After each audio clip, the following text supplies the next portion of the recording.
Hi boys and girls, we're down in the lair and this is some project we're going to start.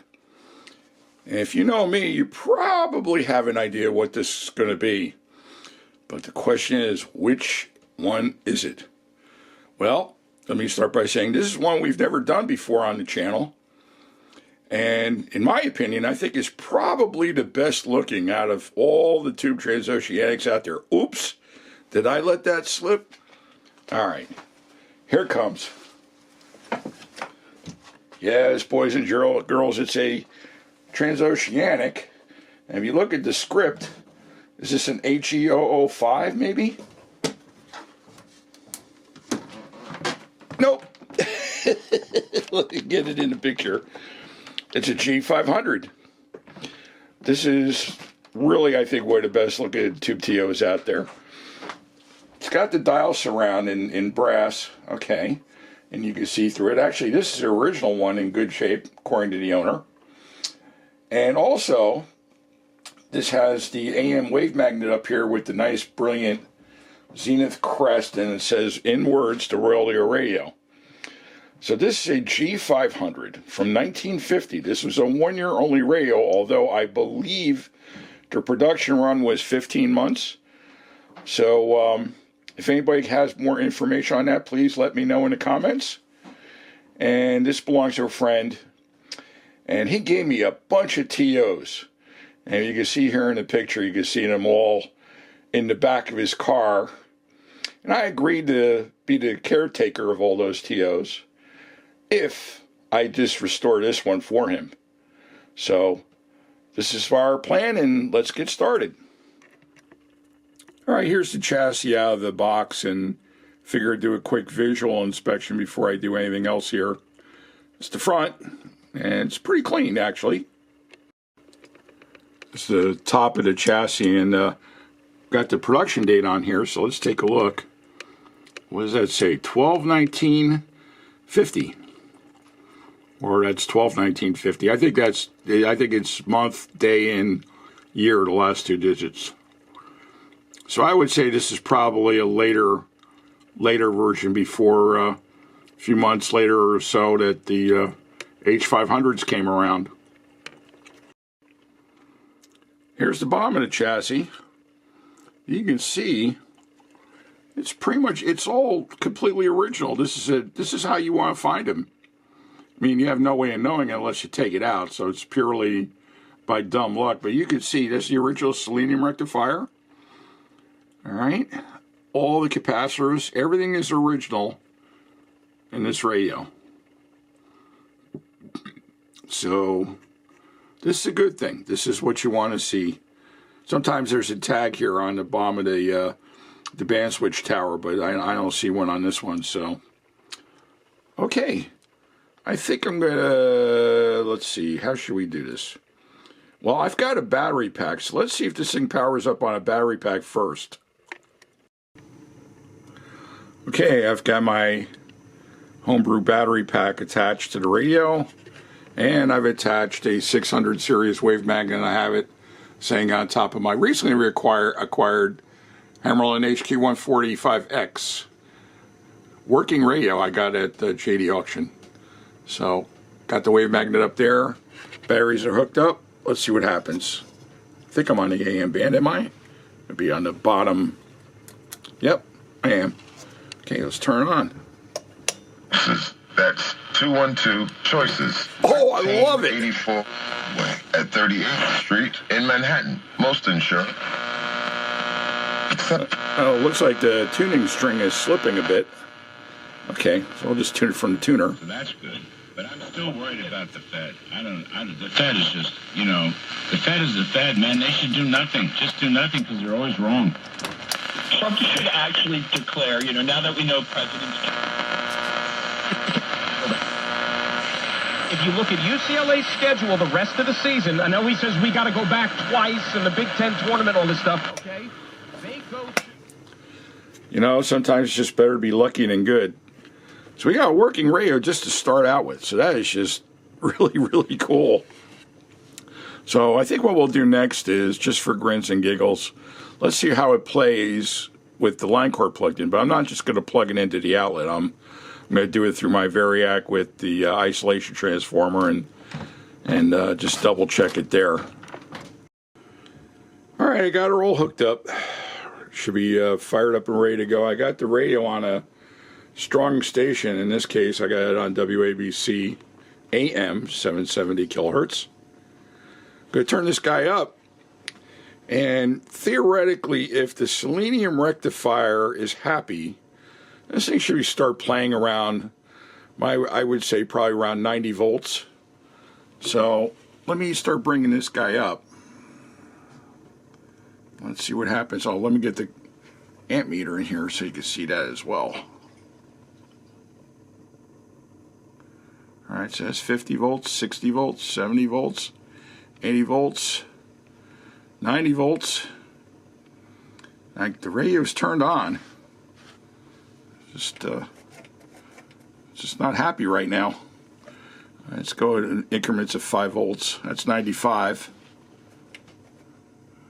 It's still not happy. All right. 100 volts.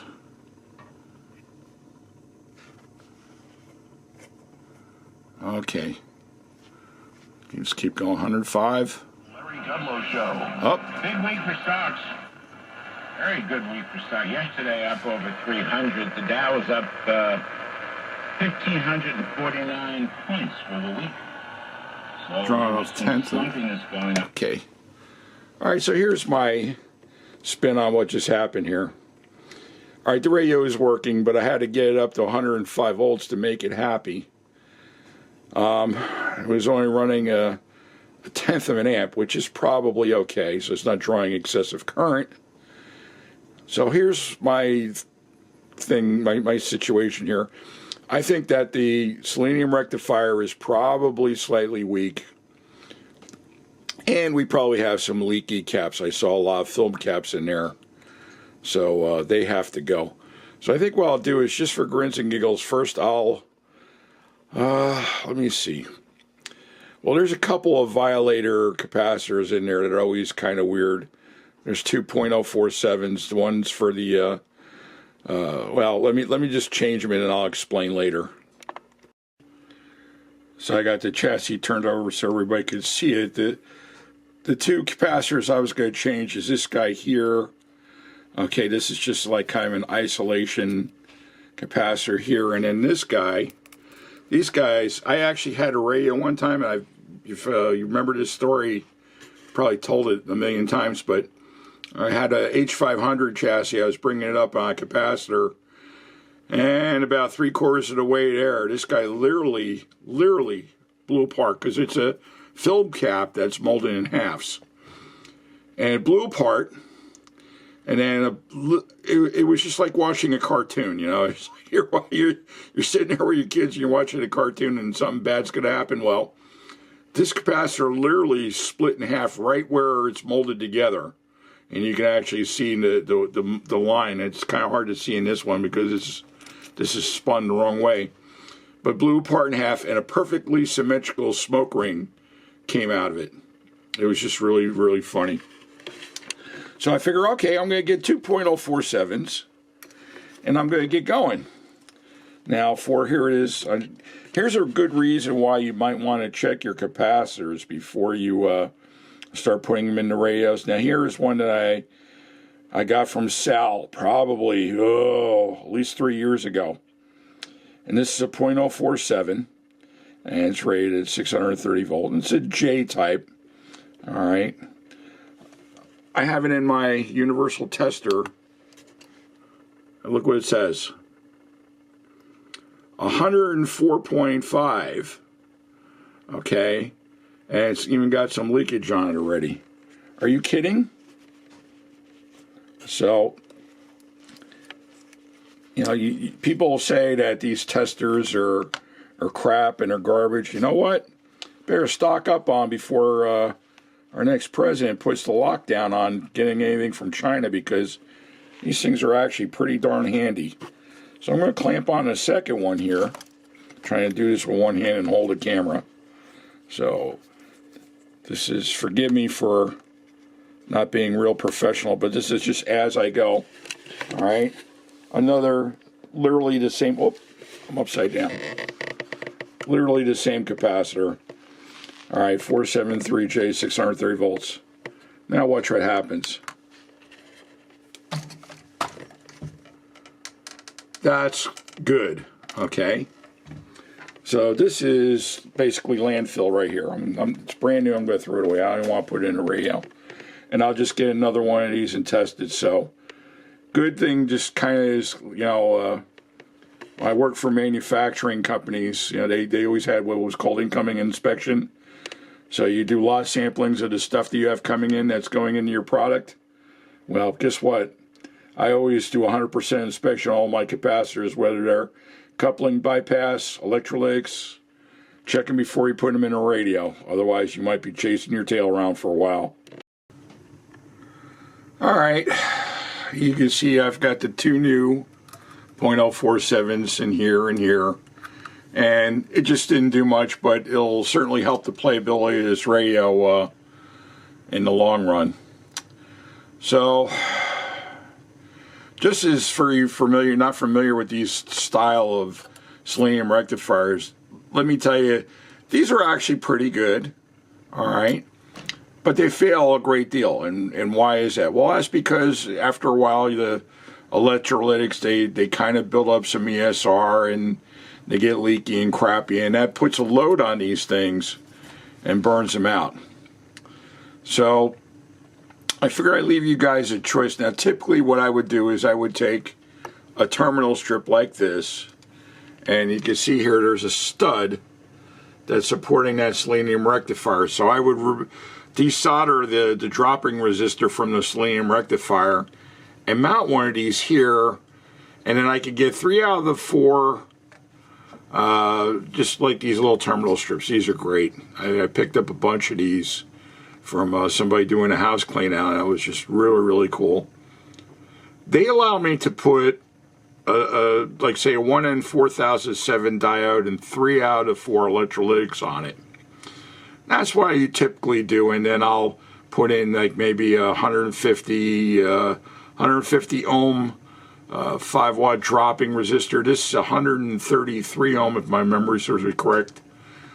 133 ohm 3-watt resistor. And just kind of goes on from there. So here's what I'd like to see in the comments. Can you either tell me you want the terminal strip and the hand wiring, or there's a guy on eBay that sells what's called a filter pack, which has all the new capacitors, dropping resistor, and selenium rectifier all on one circuit board that goes on that stud.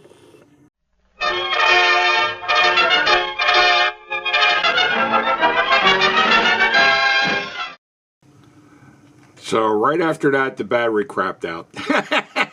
It's just, I'm a one-man show here. This is not a big production studio or anything like that. So tell me what you want to do in the comments. Do I add the terminal strip, or should I get one of those filter packs from that gentleman off of eBay? And he sells quite a few of them, and they're supposedly pretty good. So let me know, and I will go with what you tell me. All right? So anyway, thanks for watching. Please like, share, and subscribe if you haven't already. And stay warm. It's not just cold, but it's darn cold out there. So take care. Bye.